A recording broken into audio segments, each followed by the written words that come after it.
This is the Cold Steel 4-inch Talwar in plain edge, and it is just an awesome knife. It's got sort of all of the standard features you would expect from a cold steel knife. Aus 8 blade steel, G10 handle scales, or G10 handles, and the triad lock. And I do believe this is the strongest lock in the industry. It is awesome. I have many of them, and not that I've ever pushed them to the limit, but I do feel secure when I have these things open. But something else about this knife sort of exceeds the sum of its parts. Something about this gives it a little bit more of a soul than many of their other knives, and many other knives that I have. This thing, I don't know, I've made a connection with it. What else can I say? I have bonded with this knife, and that bond occurred almost immediately. First of all, the ergonomics on this rival any Emerson in my collection. I have 7, and those Emersons are all awesome, don't get me wrong. But the ergonomics on this blade, I mean, it just melts into your hand. It really feels like a bone in your hand. In other words, like part of your hand. And it's just a G10 handle, you know, no steel liners, just thick G10, and you know, you've got a double finger well here and 2 finger choils here, and you've got a nice pistol grip curve, and I don't know, man, it's like it was made for my hand. So I love the ergonomics on this knife. And I'm going to zoom out here. I would feel equally confident in a slash as I would in a thrust. It just feels so great. And then you can ride up on this thumb plate for a Filipino grip. Put a lot of pressure on the back of that blade with your thumb. In reverse grip, you've got this awesome little thumb cap here. You can cap it with and make sure you don't slide down there. You've got the integral guard here. The handle is just spectacular. You've got a really nice thick lock here with this jimping that I would call ornamental if this were your only form of purchase on the handle. But you've got those finger grooves. You've got this very, very highly textured G10, and you've got this sort of integral guard here. Your hands aren't going to go anywhere, especially with the shape and sharpness of this blade. There's not much that's going to stand in its way, and so this jimping is pretty effective. It's more of an indexing type thing. Just lets you know your thumb and your hand is in the right position. Yeah, can't say enough about this handle. But then you have this beautiful blade. Oh, there's a finger smudge. Hang on. You've got this beautiful upswept blade. This is based on the Talwar. It's an Indo-Persian saber, just known for its devastating cuts and slashes and hacks. But you know, just because it's curved doesn't mean you can't get great thrusts out of it. Also, this would be an excellent thrusting knife too. In you know, you could, yes, definitely come in straight, but on these sort of curving thrusts, it's ideal because the point is going to meet what it's going to follow the trajectory of your arm just perfectly.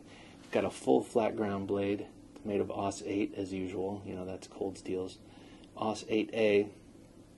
A meaning annealed. I guess it's annealed before it's tempered, and then it's sub-zero quenched, whatever the heck that means. But it's really good. I mean, I like their Aus 8 a lot, and I pretty much find that though I have knives with better blade steel, S30V, PG10, S35EN, CPM 154, that I use my cold steels for hard use, like out on the lawn, out in the woods, more than I do any of those blade steels. And Cold Steel's Aus 8 has held up awesomely for me, and it's very easy for me to sharpen on my triangle sharp maker.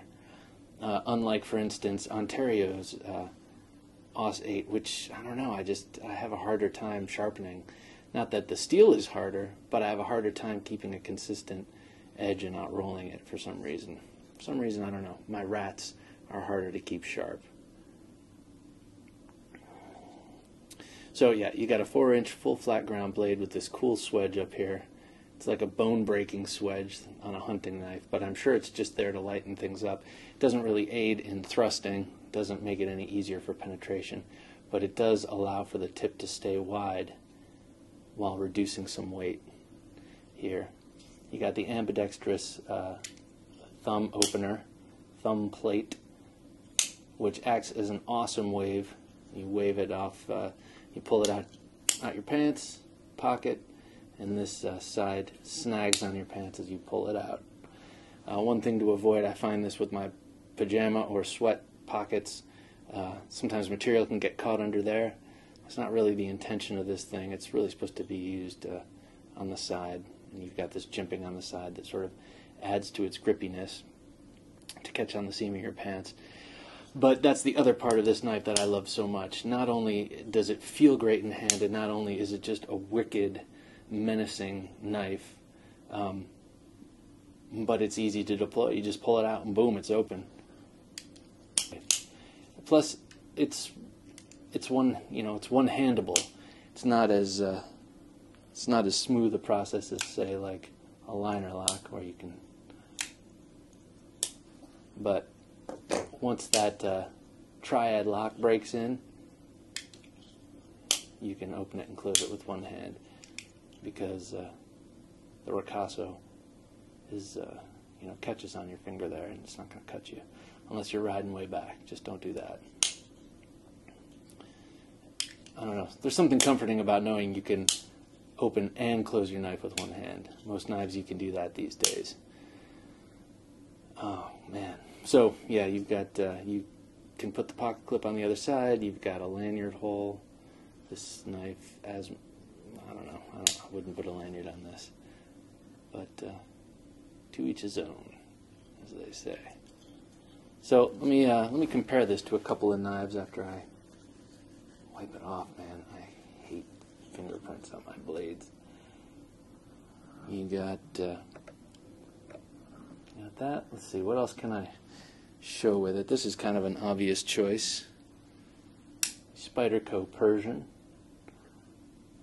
Also a super ergonomically sound handle, and you got this choil up here.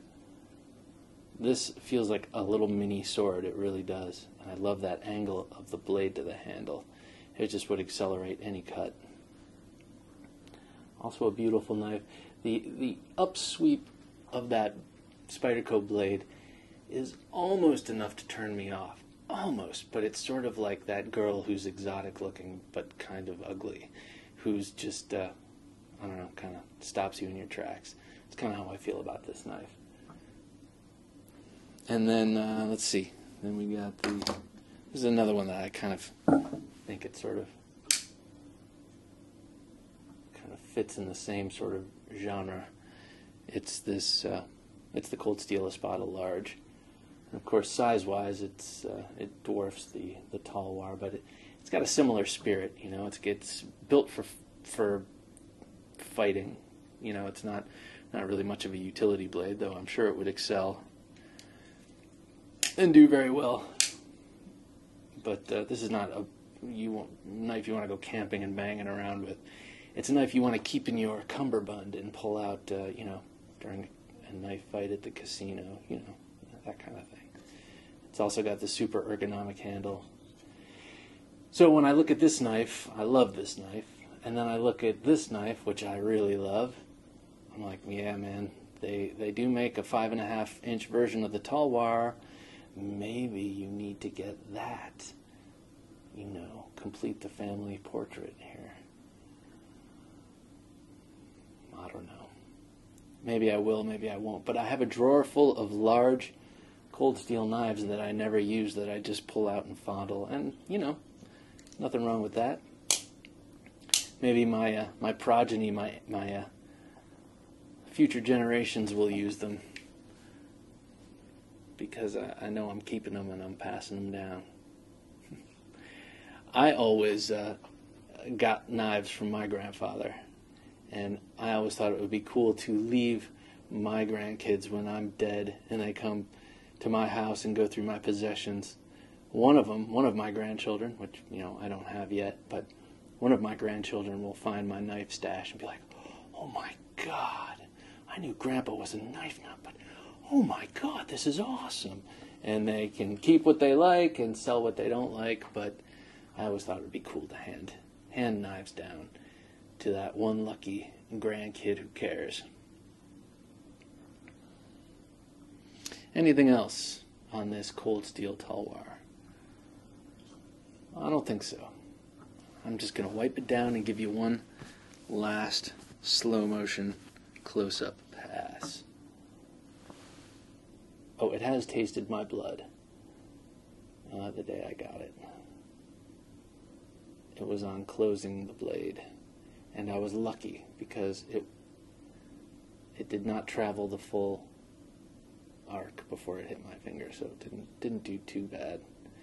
This same usual sanding down the G10 under the cold steel pocket clip.